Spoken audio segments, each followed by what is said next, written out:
అత్రిజీ ధ్యాన మహాయాగం.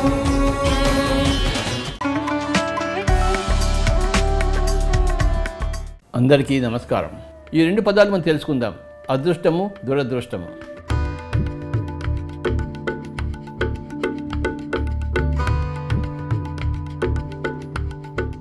ఒక కథ ఉండేది. చైనాలో ఒక రైతు కుటుంబం ఉండేది. ఆ రైతు దగ్గర కొన్ని గుర్రాలు ఉండేవి. ఒకరోజు ఏమైందంటే ఆ రైతు దగ్గర ఉన్న గుర్రాలు ఒక గుర్రం అడవికి పారిపోయింది. ఆ రైతు చింతించాడు. ఆ రైతుని చూడడానికి వచ్చిన వాళ్ళంతా, నువ్వెంతో దురదృష్టవంతుడి, మీ గుర్రం అడవికి పోయింది, మా గుర్రాలన్నీ మా దగ్గరే ఉన్నాయి, మేము అదృష్టవంతులము, నువ్వు దురదృష్టవంతుడివి అన్నారు.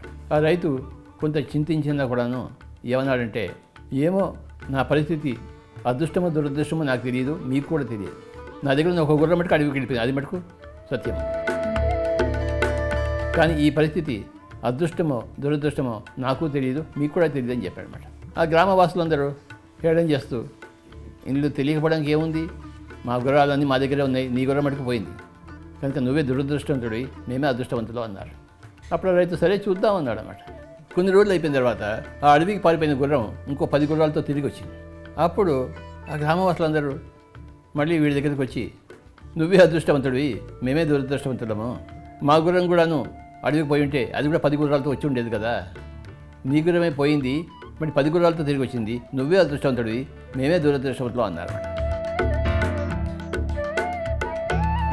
అప్పుడు మళ్ళీ ఆ రైతు ఏమన్నాడంటే, ఏమో అవన్నీ నాకు తెలియదు, నా గుర్రం ఒకటి అడవికి పోయింది, మరి 10 గుర్రాలతో తిరిగి వచ్చింది, అది మాత్రం నాకు తెలుసు, అది దురదృష్టమో అదృష్టమో నాకు మటుకు తెలియదు, మీకు కూడా తెలియదు అని చెప్పాడు. ఇందులో తెలియకపోవడానికి ఏముంది, నువ్వే అదృష్టవంతుడివి, నీకు 10 గుర్రాలు ఎక్స్ట్రా వచ్చాయి, దురదృష్టవంతులం అని చెప్పారన్నమాట.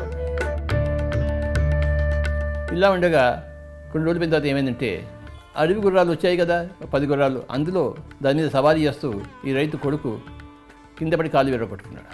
అప్పుడు గ్రామవాసులందరూ మళ్ళీ వచ్చి, నువ్వే దురదృష్టవంతుడి, మేమే అదృష్టవంతులము, ఒకవేళ మా గుర్రం కూడా అడవికి పోయి 10 గుర్రాలతో తిరిగి వస్తుంటే మా కొడుకులు కూడాను ఆ గుర్రం మీద సవారీ చేసి కాళ్ళు విరగొట్టుకునేవారు, నీ కొడుకే కాళ్ళు విరగొట్టుకున్నాడు, నువ్వే దురదృష్టవంతుడి, మేమే అదృష్టవంతులు అన్నాడు. అప్పుడు మళ్ళీ ఆ రైతు ఏమన్నాడంటే, నిజమే, నా కొడుకు ఆ అడవి గుర్రాల మీద సవారీ చేస్తూ కింద పడి కాళ్ళు అయితే విరగొట్టుకున్నాడు, కానీ అది అదృష్టమో దురదృష్టమో నాకు తెలియదు, మీకు తెలియదు. అంత తిరిగిపోవడం ఏంది, నీ కొడుకే కాలు విరగొట్టుకున్నాడు, నువ్వే దురదృష్టవంతుడివి, మా పిల్లలంతా బాగా క్షేమంగానే ఉన్నారు, మేమే అదృష్టవంతులు అన్నారు వాడు. సరే చూద్దాంలే అన్నాడు ఈ రైతు. ఇంకా కొన్ని రోజులకి ఏమైందంటే ఆ రాజ్యంలో గొప్ప యుద్ధం వచ్చింది. రాజుగారు ఏం చేశారంటే అందరికీ చాటింపు వేయించాడు, ఎవరైతే యువకులు అంత బాగా ఉన్నారో వాళ్ళందరూ యుద్ధంలో చేరాలని చెప్పేసి. సో రాజ్య సైనికులంతా ఊరు వచ్చారు, అక్కడ యువకులందరినీ కూడాను పట్టుకుని సైన్యానికి తీసుకెళ్ళిపోయారు. ఈ రైతు యొక్క కొడుకే మిగిలిపోయాడు, ఎందుకంటే వాడు కాలు విరిగిపోయింది కదా, వాడి పనికిరాడు యుద్ధానికి. మిగతా గ్రామ రైతుల కొడుకులందరిని పట్టుకుని వాడు రాజు తీసుకెళ్ళిపోయాడు యుద్ధం కోసం. అప్పుడు గ్రామవాసులు మళ్ళీ అన్నారన్నమాట, నువ్వే అదృష్టవంతుడివి, మేమే దురదృష్టవంతులము, మా కొడుకు కూడాను కాళ్ళు విరగొట్టు ఉంటే మా దగ్గర ఉండేవాడు, నీ కొడుకు హాయిగా నీ దగ్గర ఉన్నాడు, మా వాళ్ళందరినీ రాజుగారు పట్టుకెళ్ళిపోయారు. ఇలా ఉంటుంది కథ. మనకి జీవితంలో ఎదురయ్యే పరిస్థితులు మనకి అదృష్టమో దురదృష్టమో తెలియదు, తెలియవలసిన అవసరం కూడా లేదు. అనుభవాలు వస్తుంటాయి, అనుభవాలు స్వీకరిస్తూ ఉండాలి, అది ఆ రైతు చేసిన పని. అంతేగాని దాని మీద కమెంట్స్ చేయలేదు, ఇది అదృష్టమో దురదృష్టం అని చెప్పేసి. ఆ రైతులు మిగతా గ్రామవాసులందరూ ఎన్నోసార్లు కామెంట్ చేసి మళ్ళీ నాలుకే ఖర్చుకొని వెనక్కి తీసుకున్నారు కదా. జీవితం అనేది అనేక సంఘటనలు వస్తూనే ఉంటాయి, కాకుండా ఎలా ఉంటాయి. అవి అదృష్టమో దురదృష్టమో చెప్పడానికి ఎవరికి సాధ్యం కాదు.